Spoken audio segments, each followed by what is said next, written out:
Ma'am আপনার order. আরে তুই আরে তুই? দেখলি তো আমার সাথে ব্রেকআপ করার ফল, হয়ে গেলি না ডেলিভারি বয়। আরে ডেলিভারি বয় না, এই কোম্পানির মালিক। এরকম 5-6টা কোম্পানি আমার আরো আছে। আর হ্যাঁ, নিজেকে দেখ একবার, নিজে তো ভাড়ার ঘরে থাকিস, আর আমাকে ছেড়ে হয়ে গেলি না ভিখারি। ও প্লিজ, এটা আমার নিজের ফ্ল্যাট, আর কলকাতারও 3-4টে ফ্ল্যাট আছে। এদিক ওদিক দেখছিস কি? ডেলিভারি হয়ে গেছে না, এবার ফোট। দাঁড়িয়ে কি আছিস? ফোট ফোট। আরে হ্যাঁ হ্যাঁ যাচ্ছি, তোর সাথে মুখ লেগে কি কোটিপতি হব। কিরে কোথায় মরলি? আমার খাবারটা দিবি না নাকি? আসছি দাদা বাবু। কি ভুল করলাম আমি?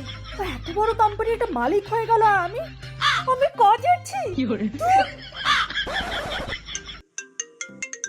হ্যালো। হ্যাঁ, কোথায় পড়ে আছিস তুই? কতক্ষণ আগে পাঠিয়েছি তোকে ডেলিভারি দিতে? তাড়াতাড়ি আয়, নাহলে কিন্তু আজকেই কাজ থেকে ছাড়িয়ে দেবো, তোকে বলে দিলাম। আরে না না স্যার, আমি এক্ষুনি আসছি। তাড়াতাড়ি।